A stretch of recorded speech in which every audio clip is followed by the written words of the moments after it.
सोचो, पूरे ब्रह्मांड का इतिहास एक साल में समेट दिया जाए। इस कॉस्मिक कैलेंडर में हर महीना अरबों साल के बराबर है। तारे बनते हैं, गैलेक्सीज टकराते हैं, ब्लैक होल्स, सब कुछ निगल जाते हैं, लेकिन बहुत लंबे समय तक हमारा कोई नामो निशान नहीं है। साल के आखिरी दिन 31 दिसंबर को ही इंसान आखिरकार प्रकट होते हैं, और हम अर्ली ह्यूमंस की बात नहीं कर रहे हैं। हम रिकॉर्डेड हिस्ट्री की बात कर रहे हैं, प्राचीन सभ्यताओं से लेकर इंटरनेट के आविष्कार तक। ये सब कॉस्मिक ईयर के आखिरी कुछ सेकंड में होता है। हम एक नई स्पीसीज हैं, एक बहुत पुराने ग्रह पर नए आए हैं। हमारा अस्तित्व अंतरिक्ष और समय की विशालता के सामने क्षणिक लगता है, लगभग एक्सीडेंटल। फिर भी हम यहाँ हैं, ब्रह्मांड में अपनी जगह के बारे में सोच रहे हैं। हम यहाँ क्यों हैं? हमारा उद्देश्य क्या है? ये ऐसे सवाल हैं जो युगों से गूंज रहे हैं। साइंस ब्रह्मांड को समझने की अपनी खोज में हमें प्राकृतिक दुनिया को समझाने के लिए एक पावरफुल टूल देती है, एवोल्यूशन। चार्ल्स डार्विन का नेचुरल सिलेक्शन का सिद्धांत हमें बताता है कि जीवन समय के साथ कैसे ढलता है और बदलता है। यह पृथ्वी पर प्रजातियों की अविश्वसनीय विविधता, जिसमें हमारी अपनी भी शामिल है, की व्याख्या करता है। हम जानते हैं कि मनुष्य पहले प्राइमेट्स से विकसित हुए थे। एप्स और मंकीज के साथ एक कॉमन एंसेस्टर साझा करते थे। हम फॉसिल रिकॉर्ड के माध्यम से अपने लिनिएज का पता लगा सकते हैं, उन ग्रेजुअल चेंजेस को देख सकते हैं जिनके कारण हमारी स्पीसीज बनी। लेकिन एवोल्यूशन केवल यह बताता है कि हम यहाँ कैसे पहुंचे, क्यों नहीं। यह ऐसा है जैसे किसी रेसिपी के सभी इंग्रेडिएंट्स और स्टेप्स को जानना, लेकिन यह न जानना कि फाइनल डिश क्या होनी चाहिए। हम अपने अस्तित्व के मैकेनिज्म्स को समझते हैं, लेकिन जरूरी नहीं कि पर्पस को।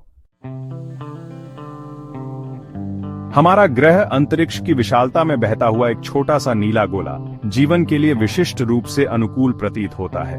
हम गोल्डीलॉक्स जोन में रहते हैं। हमारे तारे के चारों ओर एक संकरी पट्टी, जहां लिक्विड वाटर के लिए तापमान बिल्कुल सही है।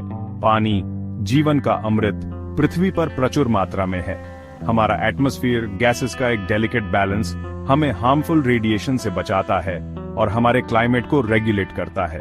इन कारकों ने अनगिनत अन्य लोगों के साथ हमारे ग्रह पर अरबों वर्षों तक जीवन को फलने फूलने दिया है।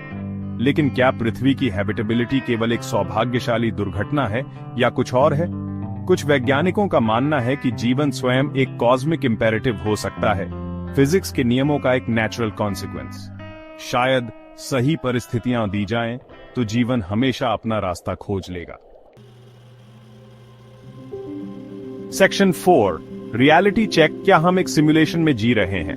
चलो माइंड बेंडिंग चीज में डाइव करते हैं। क्या होगा अगर हमारी रियलिटी असली ही ना हो?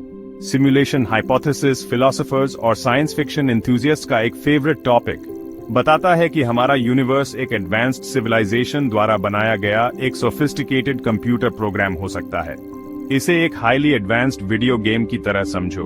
फिजिक्स के नियम, तारे और ग्रह, यहाँ तक कि हमारी अपनी कॉन्शियसनेस, सभी एक कॉस्मिक सिमुलेशन में कोड की लाइंस हो सकती हैं। हालांकि हमारी वर्तमान समझ से इस थ्योरी को प्रूव या डिसप्रूव करना असंभव है। यह रियलिटी की नेचर और उसमें हमारी जगह के बारे में कुछ दिलचस्प सवाल खड़े करता है। क्या हम एक ग्रैंड कॉस्मिक एक्सपेरिमेंट में सिर्फ डिजिटल एवटार्स हैं, या यह नोशन हमारी अपनी टेक्नोलॉजिकल एडवांसमेंट्स का रिफ्लेक्शन है, यूनिवर्स पर अपनी क्रिएशंस को प्रोजेक्ट करने का एक तरीका?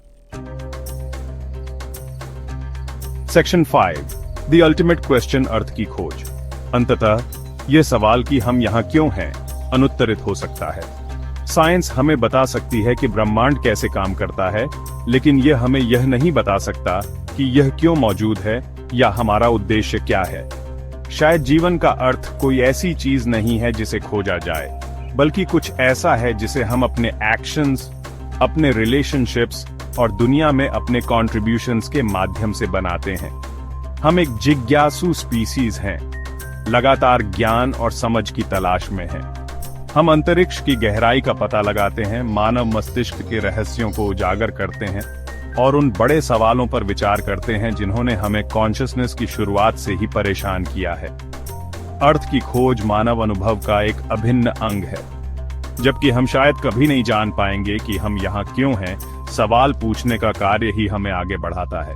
यह हमें एक्सप्लोर करने, सीखने और क्रिएट करने के लिए प्रेरित करता है। और खोज की उस यात्रा में हम पा सकते हैं कि जीवन का अर्थ उत्तरों में नहीं बल्कि स्वयं सवालों में है।